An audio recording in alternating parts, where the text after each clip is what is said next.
चली आशीर्वाद तो हमनी के ले भैया। अब तो देवर वाला फर्ज निभा दिया। हां भाई वो रिश्ता निभावल जरूरी है ना। तो रघुआ पिया का तो हम ले लेनी लाला का। तो देखिए हम रघुआ के तो हम रघुआ वाला के ये ना वाला का तनी बुढ़ारियों में ना छोड़म जा। तो भौजाई थोड़ी ना देवर के छोड़ी। हां तब रघुआ के हम थोड़ी छोड़म। हां का ना भाई देवर भौजाई के होली है। हां भाई हमनियों के माने रहुए में बानी। हां और केकरे कहे जाई जा। हां चली पानी पी के ले तनी हम चली बैठी। पानी पिए के का जानत हमनी के जाए के बाद कोई जगह आ सगरो त खाही के बा। हमनी के वैसन करी कि रउवा बसियौरा काल है चकिया दे त कल आवे के बा लेकिन देखो हमनी के जो कहि ले जानू उहे करी ले जा। ई त जानते बड़ हिटी चुकी से देखले बड़ त तू ना जाना के दंड लग जाई ना आई बोलो ना जरूर आई जा। हां ई जरूर आई हलो की करू एकदम पाका ए बबुआ ए चाचा लोग जा तेरे भेंट कर लो। का भाई ए चाचा लोग आई बड़े चाचा बहुत अच्छा मैं चाचा प्रणाम मैं चाचा। अरे खुश रह बेटा खुश रह। प्रणाम बम चा। अरे खुश रहो। आशीर्वाद दी जा बबुआ लोग।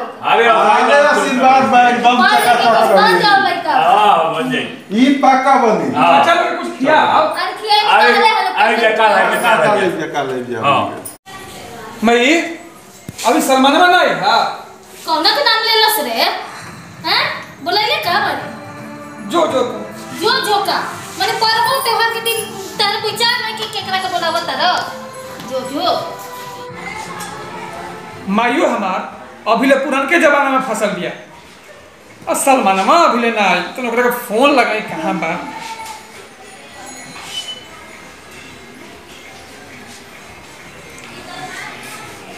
हेलो हाँ सलमान कहाँ पर है यार? अभी तक भैया ने कॉल इसकी 5 बजे हम आ जाए। बस भाई 2 मिनट घर के बगल में बनी आ गई बनी। हाँ आओ जल्दी आओ। हाँ आओ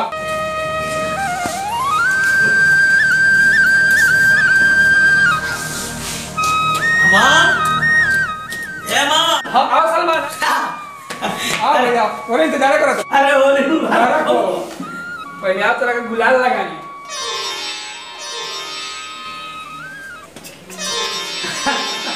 बैठ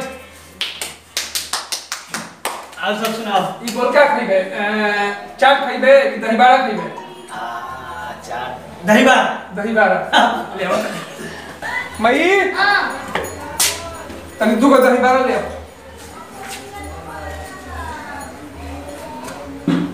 अरे 2 दही बाड़ा ले आओ। होलियों के दिन दिमाग खराब करे बड़े लेके आओ 2। करना क्या लगेगा? इधर में ले ले। हाँ बोल ले।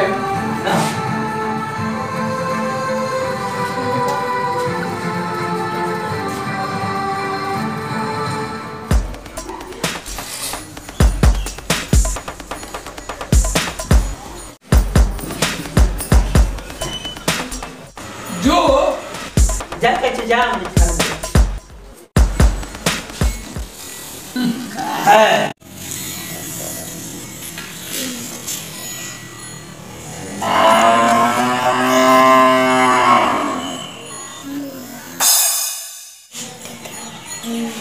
देख माइक अपना बढ़िया दही बाड़ा बने ले लिया हमारा। अच्छा खा जाओ। ले लिया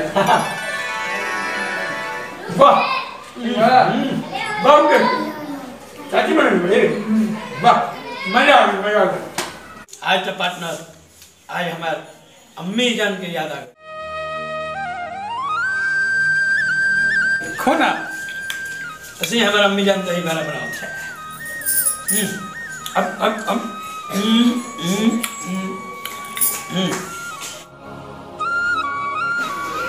वाह मजा आ गई। लेना आओ खास मगर एक दिन जरूर हमें और दही बाड़ा का चाची से बोल दे। अरे बबुआ तू एक दिन का तू रोज यहाँ हम तारे खातिर स्पेशल दही बड़ा बना के खियाई। अरे यह हमर बेटा थोड़ी है एगो तू तो हमर बबुआ हो। हमारी के आशीर्वाद तो हमेशा रह का जिया लोग खूब खुश रह लो, होली के त्योहार मनाओ लोग मिलजुल के। खुश रहो बेटा, खुश रहो। अरे होली मुबारक हो भाई। होली मुबारक हो भाई। और आप लोगों को भी होली मुबारक हो।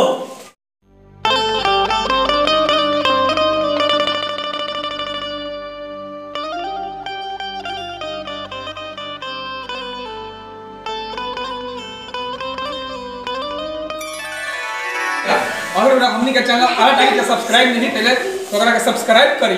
अब वीडियो अगर अच्छा लागल होके तो ओकरा के शेयर करी, लाइक भी करी, कमेंट भी करी और हमनी के उत्साह भी बनाई। हाँ भैया, घंटिया जरूर बजा दे ऐसे कि हमनी के जौन वीडियो डालम जा हर तक पहुंच जाए।